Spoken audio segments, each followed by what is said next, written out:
Everybody should serve their country in one way or another. This is Lieutenant Bob Ford, also known as Black Cat 21, a retired Shawnee native that wanted to serve the United States Army in the most brave and noble way possible. And I said, Captain Schroeder, what would be the best way to serve my country, no matter what the danger, no matter what you might get into. And I knew he was going to say, be a platoon leader. I just knew it. And I was prepared for that. And he said, be a helicopter pilot. I hadn't thought about that. I said, really? He said, you bet, but be prepared. Ford, who became an aircraft commander after just 6 weeks of active duty, survived over 1,000 missions flying above Vietnam, and is no stranger to combat action and the realities of war. The time that we got into a problem, in other words, close contact with the enemy. Now, when I say close, I'm talking about the enemies no further than the cars right there on Broadway Street. You know, we're going right in there, the muzzle flashes, you can hear them, they're all right there.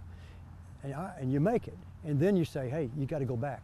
That's when it's tough, going back the second time, because they know you're there, we know they're there, and they know they want to get you just as bad as anything.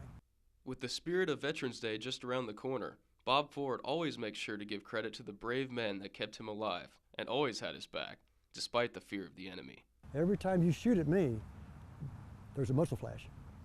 And my door gunners were so good. I even asked him the question, how many rounds does it take for you to get on a muzzle flash? He said, 3, sir.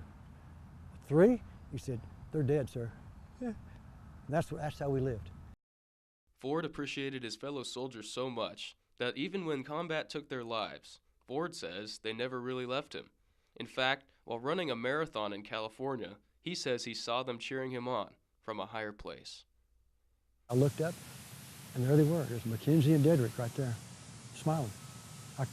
I said, okay, I'm going to run just a little bit more. And if you're still, and I even said this, you guys are still there, I know it's true. And so I ran just a little bit more and looked up and they were still there. And I said, God, I said, thanks for coming, guys.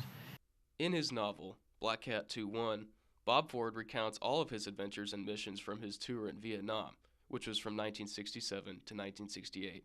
During that time, he was never wounded and lived to tell about his wild ride. If not for all the brave soldiers that helped Bob along the way, Veterans Day would not have the powerful meaning that it has today.